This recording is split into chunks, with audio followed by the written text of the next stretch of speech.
तो देखो यार, यहाँ पे अपना एक क्रिप्टो का ट्रेड चल रहा है, बहुत ही छोटी पोजीशन है, 2,500-3,000 रुपए के आसपास का आपको प्रॉफिट दिख रहा होगा। यहाँ पे 2,400 2,500 के आसपास का प्रॉफिट अभी चल रहा है। बहुत ही छोटी पोजीशन उठाई हुई है, लेकिन ये दिखाने का मेरा मकसद आपको पैसा दिखाना नहीं है, कोई और मेरा पर्पज है। और वो पर्पज ये है कि आप यहाँ पे देख रहे हो, ये इंडिकेटर्स का इस्तेमाल किया हुआ है यहाँ पे। अभी ये मेरा जो ट्रेडिंग जहाँ पे मैं करता हूँ, जो मेरा फ्लोर है वो नहीं है, ये बोर्ड के ऊपर मैंने खोल रखा है, उसके अंदर मैंने यहाँ पे मार्किंग्स भी कर रखी हैं जिसके बेसिस पर मैंने ये ट्रेड उठा रखा है। हालांकि मेरा जो ट्रेड है वो बीटीसी के अंदर मैंने नहीं उठा रखा, मेरा जो ट्रेड चल रहा है वो एक्सआरपी यूएसडी के अंदर चल रहा है। आप अगर देखोगे तो यहाँ पे आपको दिख जाएगा, ये एक्सआरपी का मेरा ट्रेड चल रहा है, एक्सआरपी यूएसडीटी का।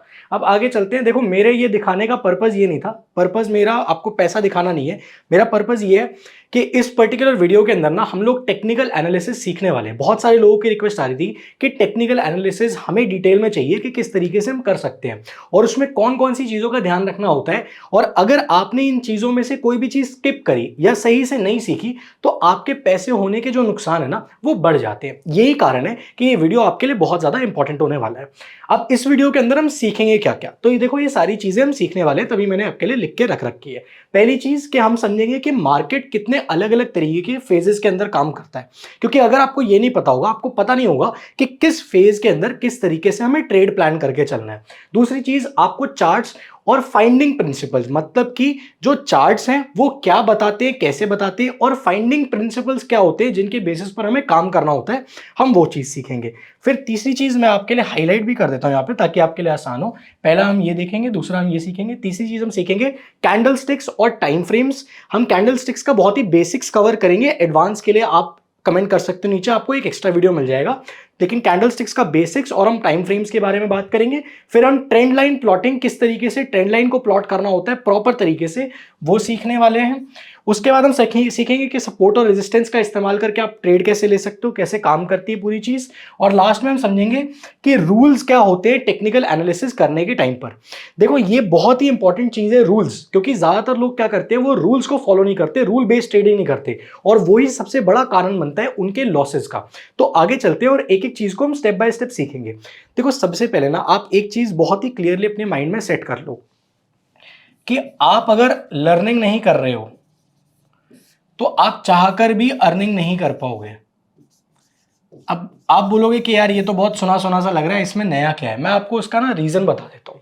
जब आप लर्निंग के प्रोसेस के अंदर होते हो ना, तो आप एक ऐसी जर्नी से निकलते हो, कभी ऊपर कभी नीचे, कभी ऊपर कभी नीचे, और ये आपके हाइज और लोज होते हैं। अभी ये चीज मार्केट से भी आप रिलेट कर सकते हो, ये आपकी पूरी जर्नी का ग्राफ दिखता है, ठीक है।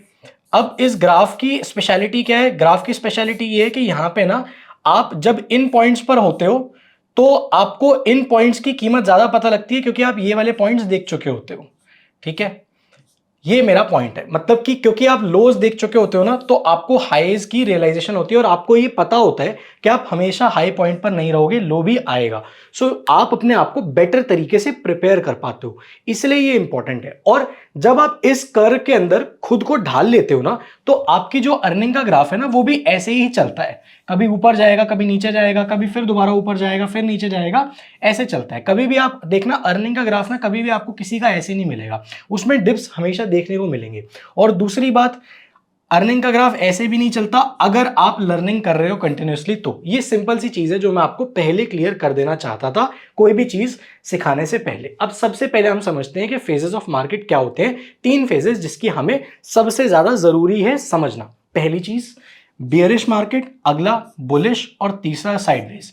इसका मतलब क्या है, बहुत ही सिंपल तरीके से, अगर मार्केट एक डाउन ट्रेंड के अंदर है, नीचे जा रहा है, तो इसको हम कहते हैं कि ये बेयरिश ट्रेंड है मार्केट का, यानी कि मार्केट यहां पर एक डाउन ट्रेंड फॉलो कर रहा है, नीचे की तरफ आपको मार्केट नजर आ रहा है जाता हुआ।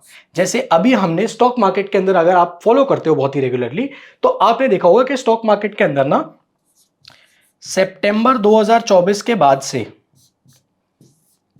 फरवरी 2025 तक एक डाउन ट्रेंड चल रहा था बहुत लंबे टाइम तक, क्योंकि एफआईआई सेलिंग कर रहे थे लगातार और मार्केट के अंदर एक मंदी का पीरियड देखने को मिल रहा था। इस चीज को मंदी भी बोलते हैं, अगर आप हिंदी में इस चीज को सीखना चाह रहे हो तो इसको कहते हैं मंदी का दौर, ठीक है। आगे चलते हैं, अगला फेज होता है बुलिश फेज। अब बुलिश फेज में आपको मार्केट ऐसे नजर आएगी, ठीक है, ऊपर जाती भी। अब ये क्या चीजें हैं, इन चीजों को अगर मैं बहुत सिंपल तरीके से बताऊं तो मार्केट अगर कंटिन्यूसली हायर हाई और हायर लो बनाता हुआ चल रहा है तो मार्केट एक बुलिश ट्रेंड के अंदर है। इसको हम अप ट्रेंड भी बोलते हैं, ठीक है।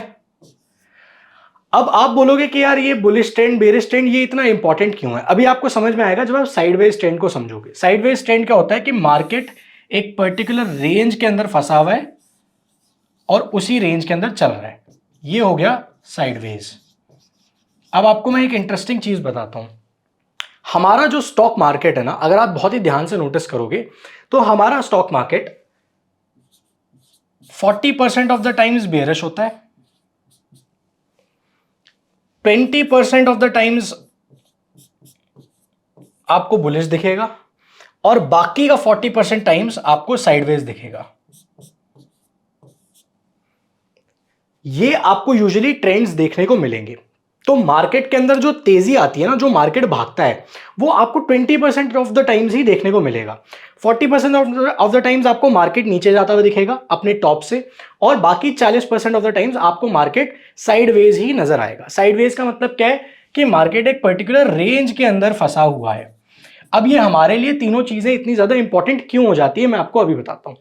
जब मार्केट एक बियरिश ट्रेंड के अंदर है, यानी कि मंदी में है मार्केट, तो आपके ट्रेड करने का तरीका बदल जाता है।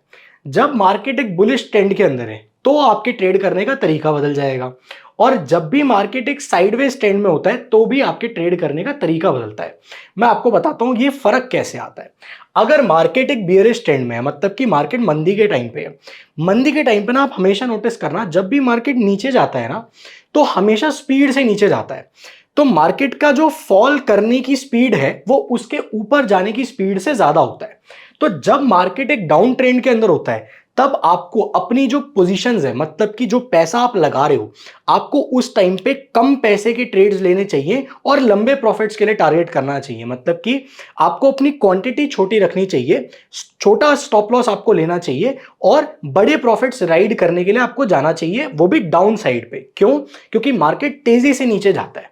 जब आप अप साइड का ट्रेड बना रहे होते हो तो उस टाइम पर आप कभी भी देखना, मार्केट जब ऊपर जा रहा होता है ना तो मार्केट हमेशा ऐसे ऊपर नहीं जाता, ऐसे स्ट्रेट लाइन में ऊपर नहीं जाता, मार्केट ऐसे ऊपर जाता है। तो ऐसे में आपको क्या करना होता है, आपको अपनी जो पोजीशन है वो आप थोड़ी सी बड़ी रख सकते हो, थोड़ी सी बड़ी पोजीशन कैरी कर सकते हो, और उसके अंदर क्या है, आप छोटे छोटे प्रॉफिट्स बुक कर सकते हो। क्योंकि मार्केट धीरे धीरे धीरे धीरे ऊपर जाएगा, एकदम से ऊपर नहीं चढ़ेगा, तो आप एकदम से बड़ा प्रॉफिट राइड नहीं कर पाओगे, लेकिन एकदम से बड़ा प्रॉफिट आप डाउन ट्रेंड के अंदर राइड कर सकते हो। ये डिफरेंस आ जाता है आपकी ट्रेडिंग स्ट्रैटेजी में, जब आप अलग अलग मार्केट के फेजेस को समझ लेते हो कि मार्केट अभी कौन से फेज में चल रहा है, उस हिसाब से मैं अपनी स्ट्रैटेजी को रोटेट करूंगा। और साइडवेज मार्केट के अंदर अगर आपको पैसा बनाना है तो साइडवेज मार्केट के अंदर आपको ये पॉइंट्स कैप्चर करने पड़ते हैं। साइडवेज के अंदर ना आप ट्रेंड राइडिंग नहीं कर सकते हो, ट्रेंड को आप राइड नहीं कर सकते हो, मतलब कि आप छोटी पोजीशंस बनाकर एक बड़े प्रॉफिट के लिए राइड नहीं ले सकते हो स्मॉल एसएल के साथ। आपका जो रिस्क टू रिवॉर्ड है ना वो 1:1 या 1:2 मैक्स इसी पे ऑपरेट कर सकता है जब मार्केट साइडवेज होती है, क्योंकि इससे ज्यादा का आप निकाल ही नहीं पाओगे, वो फिर नीचे आ जाएगी मार्केट। तो आप 1:3, 1:4, 1:5 के जो प्रॉफिट्स है ना उनको ट्रेल ही नहीं कर सकते हो, लेकिन वो प्रॉफिट्स आप यहां पे ट्रेल कर सकते हो, यहां पे ट्रेल कर सकते हो। ये रीजन था इन तीनों अलग अलग फेजेस को समझने का। अगर आपको यहां तक समझ में आ गया, ये आपका बेस क्लियर हो गया। अब हम आगे बढ़ते हैं, अगली चीज को समझते हैं जो और भी ज्यादा इंपॉर्टेंट है। वो ये है कि हम जब टेक्निकल एनालिसिस कर रहे होते हैं तो चार्ट्स हमें बताते क्या है। अगर आप यहां पर, ये बिटकॉइन का चार्ट है, ठीक है, आप अगर इस बिटकॉइन के चार्ट को ध्यान से देखोगे तो ये बिटकॉइन का जो चार्ट है ये आपको बता क्या रहा है, ये आप कैसे पता लगाओगे कि चार्ट हमें बताता क्या है। देखो, चार्ट हमें दो चीजें बताएगा। पहला, चार्ट हमें बताता है प्राइस। अब अगर आप यहां पे देखोगे, तभी मैं आपको ना हर एक चीज ना लाइव दिखाना चाह रहा हूं, आप लाइव देखोगे ना आपके लिए बहुत आसान हो जाएगा समझना। अब अगर आप यहां पे देखोगे, ये जो चार्ट है ये हमें प्राइस दिखा रहा है, लाइव प्राइस। अगर मैं यहां पे आपको मार्किंग करके दिखाऊं तो आपको मार्किंग यहां पे आराम से दिख जाएगी। ये देखो, यहाँ पे ये जो पॉइंट आप देख रहे हो, जहां पे मेरा यहाँ पे अभी इस टाइम पे मार्कर है, ये लाइव प्राइस दिख रहा है। लाइव प्राइस क्या दिख रहा है? $1,17,904 का अभी बिटकॉइन चल रहा है। तो चार्ट ने हमें सबसे पहली चीज क्या बताई, सबसे पहली चीज हमें बताई प्राइस, ठीक है, ये हो गया डन। अब दूसरी चीज हमें चार्ट्स क्या बताते हैं, हमें बताते हैं बाय सेल वॉल्यूम। मतलब कि मैं आपको अभी दिखाता हूं कि ये चीज चार्ट्स के ऊपर नजर कैसे आती है, क्योंकि देखो जो सीख रहे हो ना उसको लाइव देखना बहुत जरूरी है, वरना समझ में नहीं आएगा।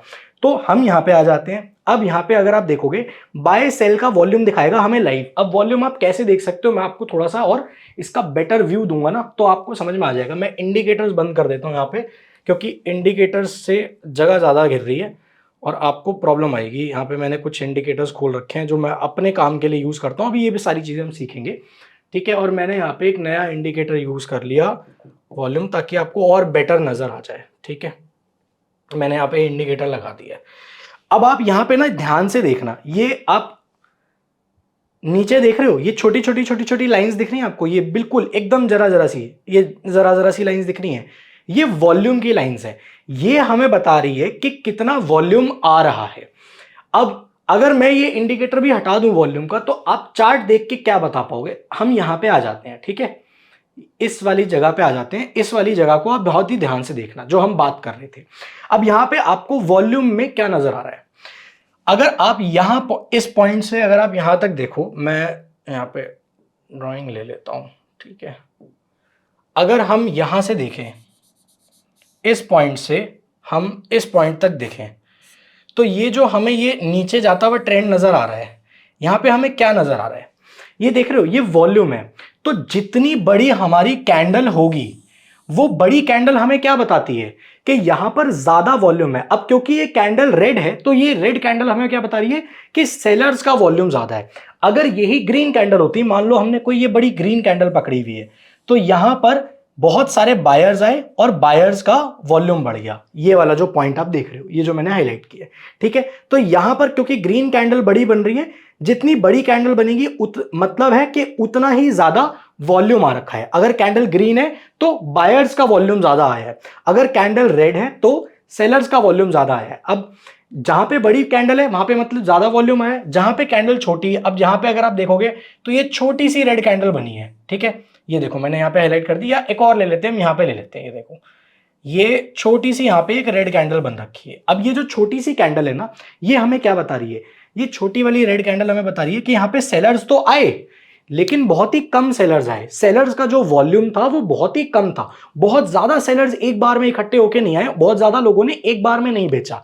लेकिन यहाँ पे क्या दिखाया जा रहा है कि बहुत सारे लोगों ने एक बार में बेचा, इसलिए इतनी बड़ी रेड कैंडल बनी है। अब अगर आपको यहां तक क्लियर हो गया तो हमने पहली चीज सीख ली, दूसरी चीज सीख ली। अब हम एक और चीज समझते हैं, वो क्या है कि जो प्राइस है वो हमें देता क्या है, अपॉर्चुनिटी देता है कि हमें कहां पर बाय करना चाहिए। कैसे, देखो अगर हमने यहीं पे खोल लिया, ठीक है, ये सारी चीजें हम हटा देते हैं एक बार के लिए और इसको छोटा कर लेते हैं, सिंपल तरीके से समझते हैं। अभी अगर बिटकॉइन $1,17,864 के आसपास पे चल रहा है, तो ये हमें क्या बता रहा है, हमें ये बता रहा है कि देखो भाई प्राइस अभी यहां है, ठीक है। हमें पता क्या लग रहा है कि प्राइस अभी इस प्राइस पर हम ऑपरेट कर रहे हैं। अब अगर हम फ्यूचर्स के अंदर ट्रेड कर रहे हैं और हम चाहते हैं कि यार हम इस प्राइस पर खरीदें और हम ज्यादा प्राइस पर इसको बेच दें, ठीक बात है। तो क्योंकि मेरे को यहां पे कैंडल्स ये बता रही हैं कि इस टाइम पे प्राइस जा रहा है नीचे की साइड पर, लेकिन मैं चाहता हूं कि प्राइस बढ़े, तो मैं लॉन्ग जाना चाहता हूं इस पर्टिकुलर फ्यूचर्स के ऊपर। तो मैं क्या करूंगा, मैं यहां पर अपॉर्चुनिटी ढूंढूंगा इस प्राइस को देखते हुए कि कहां पे प्राइस मुझे एक ऐसी अपॉर्चुनिटी देगा जहां से प्राइस बढ़ सकता है। तो अगर फॉर सपोज प्राइस 1,17,800 पे आकर स्टेबल हो जाता है और वहां से एक अप ट्रेंड का मेरे को मूव नजर आ रहा है, तो ये जो प्राइस का पॉइंट है ना, इसको प्राइस पॉइंट कहते हैं, पीपी। ये जो प्राइस पॉइंट है, ये प्राइस पॉइंट मेरे को एक अपॉर्चुनिटी दे रहा है कि मैं एक अपसाइड का ट्रेड ले सकता हूं। तो प्राइस हमें क्या देता है, अपॉर्चुनिटी देता है टू मेक मनी और लूज मनी। खत्म हो गई कहानी। अब अगली बात चीज पे आते हैं कि भाई बाय सेल वॉल्यूम से हमें पता क्या लगता है, बाय सेल वॉल्यूम से हमें डिमांड और सप्लाई का पता लगता है। अगर सेल वॉल्यूम बाय वॉल्यूम से ज्यादा है तो मतलब सप्लाई ज्यादा है, डिमांड कम है। अगर बाय वॉल्यूम सेल वॉल्यूम से ज्यादा है तो मतलब डिमांड ज्यादा है। हो गई कहानी खत्म। ये सारी चीजें आपको चार्ट्स देखकर पता लग जाती हैं। अगर आपकी यहां तक अंडरस्टैंडिंग क्लियर है तो अब हम आगे बढ़ते हैं। अगली चीज समझते हैं, क्या? कैंडलस्टिक्स और टाइम फ्रेम्स। अब हमें यहां पे समझना क्या है, देखो जो कैंडलस्टिक होती है, कैंडलस्टिक आखिर हमें बताती क्या है? दो चीजें, पहला वॉल्यूम और दूसरा मूवमेंट। कैसे, मैं अभी आपको समझाता हूं। अगर कैंडल, आपको ये कैंडल दिख रही है, यहां से देखो, ये वाली रेड कैंडल के ऊपर आप नजर गाड़ के देखो, ये वाली जो मैंने मार्क कर दी है, ठीक है, ये हो गई हमारी रेड कैंडल, इसकी हम अभी बात कर रहे हैं। अब ये जो रेड कैंडल है, ये पहली चीज हमें क्या दिखा रही है? वॉल्यूम, क्योंकि ये कैंडल का साइज है इतना। अगर इस कैंडल का साइज इतना बड़ा होता तो ये ज्यादा वॉल्यूम दिखा रही होती। अभी इस कैंडल का साइज इतना है तो ये कम वॉल्यूम दिखा रही है, ठीक है। लेकिन ये जो कैंडल है, ये कैंडल हमें वॉल्यूम दिखाएगी in respect to the total volume. तो ये जो कैंडल है ये हमें दिखा रही है क्या? कि यहां पर सेलर्स का वॉल्यूम आ गया है, पहली चीज। दूसरी चीज मूवमेंट। मूवमेंट का मतलब क्या है? अभी ये जो कैंडल है ये रेड है, क्योंकि ये कैंडल रेड है इसका मतलब ये दिखा रहा है कि प्राइस नीचे की तरफ जा रहा है, ठीक है। अगर ये कैंडल ग्रीन होती तो मतलब प्राइस ऊपर की साइड जा रहा है। तो अगर बहुत सिंपल भाषा में हम समझे तो जो कैंडल स्टिक होती है वो पहले हमें दिखाती है कि वॉल्यूम कितना है। अगर कैंडल बड़ी है तो वॉल्यूम ज्यादा है, अगर कैंडल छोटी है तो वॉल्यूम कम है, खत्म बात, ठीक है। दूसरा हमें मूवमेंट दिखाता है, अगर कैंडल रेड है तो मतलब मूवमेंट डाउन है, नीचे की साइड आया है प्राइस, और अगर ये ग्रीन है तो ऊपर की साइड प्राइस गया है। तो प्राइस का क्या मूवमेंट हो रहा है वो दिखाती है कैंडल। अगली चीज पे चलते हैं जो कि है टाइम फ्रेम्स। अब कैंडल जो होती है ना, वो अलग अलग टाइम फ्रेम्स पर आपको देखने की जरूरत पड़ती है जब आप ट्रेड कर रहे होते हो। तो अब इंडियन मार्केट्स के अंदर जो टाइम फ्रेम इस्तेमाल होता है ट्रेड करने के लिए वो अलग होता है, क्रिप्टो मार्केट्स में अलग होता है। हम क्रिप्टो मार्केट्स में ज्यादा काम करते हैं, तो क्रिप्टो मार्केट्स के अंदर हम 15 मिनट, 1 घंटा और 4 घंटा, इन 3 टाइम फ्रेम्स का इस्तेमाल करते हैं। लेकिन अभी इंडियन मार्केट के पर्सपेक्टिव से भी हम समझेंगे तो ये कुछ टाइम फ्रेम्स है, 1 मिनट, 3 मिनट, 5 मिनट, 15 मिनट, ये इंडियन मार्केट के हिसाब से ऑपरेट करता है। अब इसी में अगर आप क्रिप्टो कर रहे हो तो क्रिप्टो के अंदर आपको 15 मिनट का एक कैंडल इस्तेमाल करना पड़ता है, एक कैंडल आपको 1 घंटे का इस्तेमाल करना चाहिए, और एक आपको 4 घंटे का इस्तेमाल करना चाहिए टाइम फ्रेम।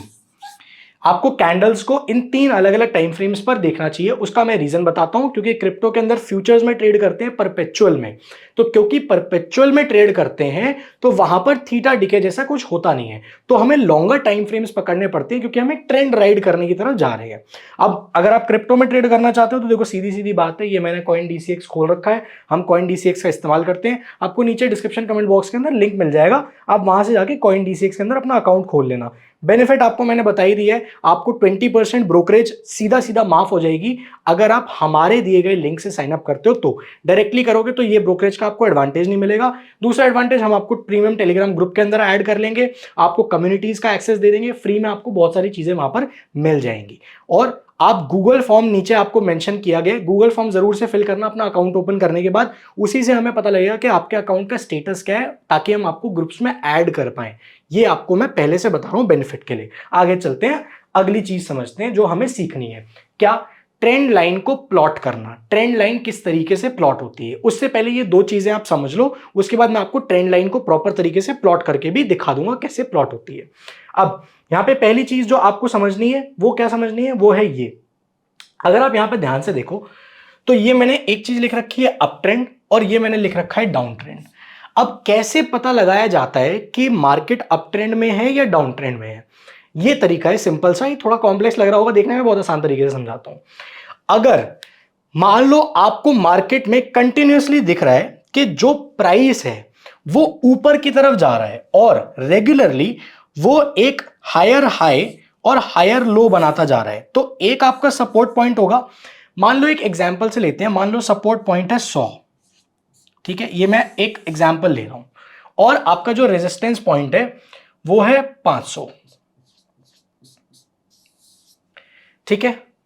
तो जो बड़ा रेजिस्टेंस पॉइंट है वो है 500 और आपका जो सपोर्ट पॉइंट है वो है 100। आप देख रहे हो कि सपोर्ट लेवल से मार्केट कंटिन्यूअसली लगातार एक टाइम फ्रेम के अंदर, एक लंबे टाइम फ्रेम के अंदर एक हायर हाई बना रहा है, एक हायर लो बना रहा है, फिर दोबारा ऊपर गया, हायर हाई बनाया, फिर एक हायर लो बनाया। तो ये इस पैटर्न में मूव कर रहा है। एक हायर हाई बनाया, फिर एक हायर लो बनाया, फिर एक हायर हाई बनाया, फिर एक हायर लो बनाया, फिर अगला हायर हाई बनाया, फिर अगला हायर लो बनाया, फिर ऊपर पहुंचा। इसका मतलब क्या है, जो हायर हाई है वो पिछले हायर लो से हमेशा ऊपर होगा। जैसे ये वाला हायर हाई इस हायर लो से ऊपर है, अगला हायर हाई इस हायर लो से ऊपर है, फिर अगला हायर हाई इस हायर लो से ऊपर है। तो जब आपको ये पैटर्न नजर आता है मार्केट में, इसका मतलब मार्केट एक अप ट्रेंड में है, ऊपर की साइड जा रहा है। अगली चीज आप देखो, डाउन ट्रेंड कैसे पता लगाया जाता है, सिंपल सा है। ये आपका रेजिस्टेंस पॉइंट है, तभी मैंने रेजिस्टेंस पॉइंट कॉमन लिया है। ये रेजिस्टेंस पॉइंट है आपका 500 और आपका नीचे का सपोर्ट पॉइंट है 100, ठीक है। अब जब मार्केट नीचे की तरफ जा रहा है, यानी कि एक लोअर हाई है, फिर एक लोअर लो बनाया, फिर एक लोअर हाई बनाया, फिर एक लोअर लो बनाया, फिर एक लोअर हाई बनाया, फिर एक लोअर लो बनाया, फिर एक लोअर हाई बनाया, फिर एक लोअर लो बनाया। मतलब कि आप ये देखना कि जो लोअर लो है, इससे हाईलाइट कर देते हैं, जो एक लोअर हाई है उससे अगला लोअर लो हमेशा उससे नीचे होगा। ये रहा लोअर हाई, लोअर लो उससे नीचे होगा। ये रहा लोअर हाई, लोअर लो उससे नीचे होगा। ये रहा लोअर हाई, लोअर लो उससे नीचे होगा। तो जब आप इसको कंटिन्यूस पैटर्न में देखोगे तो आपको ये नीचे जाता हुआ नजर आएगा, नीचे की साइड जाता हुआ नजर आएगा। अब इसी चीज को हम लोग चार्ट के ऊपर करके बहुत ही डिटेल में समझने वाले हैं। अब यहाँ पे आप में से बहुत सारे लोग बोलेंगे कि भाई सपोर्ट रेजिस्टेंस की भी बात हुई थी, वो तो अभी आपने बताया नहीं। उसका मैं आपको रीजन बताता हूं। सपोर्ट रेजिस्टेंस को समझने के लिए उससे ज्यादा इंपॉर्टेंट है आपके लिए, पहले आप टेक्निकल एनालिसिस के रूल्स को समझ लो। सपोर्ट रेजिस्टेंस जो है ना, वो आपको तभी आप बेनिफिट उठा पाओगे उस चीज का जब आप इन रूल्स को फॉलो करोगे। और अगर आप सपोर्ट रेजिस्टेंस को बहुत ही ज्यादा डेप्थ में सीखना चाहते हो तो नीचे कमेंट जरूर से कर देना, हम आपके लिए सपोर्ट रेजिस्टेंस की एक सेपरेट वीडियो ले आएंगे। तब तक के लिए आप पहले कुछ ये रूल्स हैं टेक्निकल एनालिसिस के, वो समझ लो। पहला, प्राइस टेल्स एवरीथिंग। इस रूल का मतलब क्या है? मतलब ये है कि जो प्राइस का मूवमेंट है ना, वो आपको सब कुछ बताएगा। अगर प्राइस आपको ऊपर जाते हुए नजर आ रहा है, इसका मतलब वो पर्टिकुलर इंस्ट्रूमेंट अभी एक अप ट्रेंड में है। अगर आपको प्राइस फॉल करता हुआ नजर आ रहा है, मतलब कि वो पर्टिकुलर इंस्ट्रूमेंट अभी डाउन ट्रेंड में जा रहा है। तो प्राइस जो है ना, वो आपको सब कुछ बता देगा। मतलब कि अगर प्राइस ऊपर जा रहा है तो सीधी सी बात है, उस चीज की डिमांड बढ़ रही है। अगर प्राइस नीचे फॉल कर रहा है तो मतलब उसकी सप्लाई बढ़ गई है, उसकी डिमांड नहीं बढ़ी है, या फिर उसकी डिमांड कम हो रही है। ये पॉइंट समझ रहे हो? तो प्राइस आपको सारी चीजें बता देगा। अगर आपको प्राइस समझ में आ गया ना, तो आप बाकी सारी चीजें आराम से कर लोगे। अगली चीज, प्राइमरी वर्सेस सेकेंडरी ट्रेंड। इसका मतलब क्या है? देखो, मैं आपको मतलब समझाता हूं। इसको समझने के लिए हमें दोबारा से इस चार्ट पे आना पड़ेगा और हमें वर्किंग करनी पड़ेगी अलग अलग टाइम फ्रेम्स पर। 6 बजे से 9 बजे का अगर हम ट्रेंड देखें तो हमें क्या नजर आ रहा है? 6 बजे मार्केट था यहां, 9 बजे मार्केट था यहां। तो हमें 3 घंटे के अंदर क्या नजर आया कि मार्केट गया ऊपर। तो ये क्या है हमारा? ये हमारा सेकेंडरी ट्रेंड है। आप बोलोगे सेकेंडरी कैसे, तो फिर प्राइमरी क्या होगा? अभी बताते हैं। ये आपका सेकेंडरी ट्रेंड है, आपने एक चीज समझ लिया। अब अगर मैं बोलता हूं कि मेरे को इस जगह से लेकर इस जगह के बीच का मूवमेंट देखना है, तो ये कितनी देर का मूवमेंट है? ये शायद 1 घंटे का मूवमेंट है। अब 1 घंटे के मूवमेंट में मेरे को क्या नजर आया कि मार्केट किस में है? ऊपर की साइड की ट्रेंड में है। तो ये जो मेरा पूरा का पूरा ट्रेंड है, ये होता है माइनर ट्रेंड। यानी कि छोटे टाइम फ्रेम में मार्केट ऊपर गया या नीचे गया, कहां गया, वो जिस साइड पे जा रहा है वो आपको बताता है कि वो माइनर ट्रेंड है। मार्केट का माइनर ट्रेंड क्या है?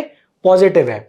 अगर माइनर ट्रेंड और सेकेंडरी ट्रेंड दोनों एकदम सेम है, मतलब कि मार्केट 4 घंटे के टाइम फ्रेम पर भी ऊपर की साइड जा रहा है और मार्केट 1 घंटे के टाइम फ्रेम में भी ऊपर की साइड जा रहा है, तो आपको क्या एक कंफर्मेशन है कि मार्केट का जो प्राइमरी ट्रेंड है, यानी कि सबसे बड़ा ट्रेंड है, वो शायद कुछ टाइम के लिए एक अप ट्रेंड के अंदर मार्केट रहने वाला है। तो प्राइमरी ट्रेंड कई सारे माइनर ट्रेंड्स और बहुत सारे सेकेंडरी ट्रेंड्स को कंबाइन करके एक प्राइमरी ट्रेंड बनता है। इसको मैं आपको अभी लाइव चार्ट पे दिखाऊंगा तो आपको ये चीज पूरी पूरी समझ में आ जाएगी, ठीक है। अब देखना, हमने क्या देखा कि प्राइमरी ट्रेंड और माइनर ट्रेंड दोनों पॉजिटिव में नजर आ रहे थे। अब एक बारी हम यहां से देखते हैं, हमने क्या पकड़ा है 26 तारीख से 27 तारीख तक हमने क्या चीज देखी कि 4 आवर ट्रेंड जो है वो क्या है, अपसाइड। 1 आवर ट्रेंड क्या दिखा रहा है हमें, अपसाइड।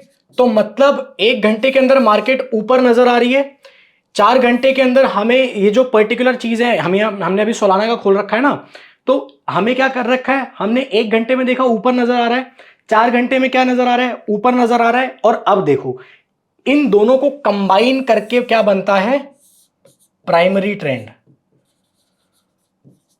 तो अगर मेजॉरिटी 4 घंटे के ट्रेंड पे मार्केट ऊपर है, मतलब कि आप समझो मेजॉरिटी 1 घंटे के ट्रेंड अगर ऊपर की साइड है तो मार्केट मेजॉरिटी 4 घंटे के ट्रेंड में भी ऊपर की साइड नजर आएगी, ठीक बोल रहा हूं।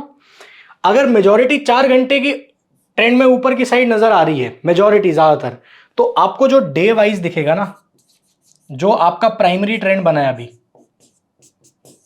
वो भी आपको ऊपर जाता हुआ नजर आएगा। ये देखो जाता हुआ नजर आ रहा है ऊपर, ये है पॉइंट। इसीलिए आपके लिए ये ट्रेंड समझना बहुत ही ज्यादा जरूरी हो जाता है कि प्राइमरी वर्सेस सेकेंडरी ट्रेंड, ये दोनों चीजें किस चीज से बनती है, माइनर ट्रेंड से। तो बहुत सारे माइनर ट्रेंड्स, जिन माइनर ट्रेंड्स की संख्या ज्यादा होगी वो बनाएगा सेकेंडरी ट्रेंड, और जितने सेकेंडरी ट्रेंड्स की संख्या ज्यादा होगी वो बनाएगा प्राइमरी ट्रेंड। तो प्राइमरी ट्रेंड किस पे डिपेंड करता है, नंबर ऑफ सेकेंडरी ट्रेंड्स, और सेकेंडरी ट्रेंड किस पे डिपेंड करता है, नंबर ऑफ माइनर ट्रेंड्स। ये आपको समझ में आ गया, तो ये हमने दूसरी चीज समझ ली है। अब अगली चीज, हमेशा लुक फॉर माइनर ट्रेंड्स। क्यों, क्योंकि मैंने आपको बताया भाई माइनर ट्रेंड से बनता है सेकेंडरी ट्रेंड, सेकेंडरी ट्रेंड से फिर बनता है प्राइमरी ट्रेंड। तो अगर आपने माइनर ट्रेंड पकड़ लिया, माइनर ट्रेंड अगर आपने पकड़ लिया तो उससे आपको सेकेंडरी ट्रेंड पता लग जाएगा। अगर आपको सेकेंडरी ट्रेंड पता लग गया है तो अब आप इस सेकेंडरी ट्रेंड के बेसिस पर थोड़ा सा लंबे टाइम पीरियड का ट्रेड उठा सकते हो, स्पेशली फ्यूचर्स के अंदर जब आप क्रिप्टो करेंसी ट्रेड कर रहे हो। उससे क्या होगा, आपका स्टॉप लॉस छोटा होगा, लेकिन जब आप प्रॉफिट कमा के निकलोगे तो बहुत बड़ा प्रॉफिट कमाकर बाहर निकलोगे। यहां तक अगर आपको क्लियर हो गया तो लास्ट चीज समझ लो, वॉल्यूम कंफर्म्स द ट्रेंड। इसका सिंपल सा मतलब क्या है भाई, चार्ट्स पे देख लो, जहां पर वॉल्यूम है वहां पर ट्रेंड है।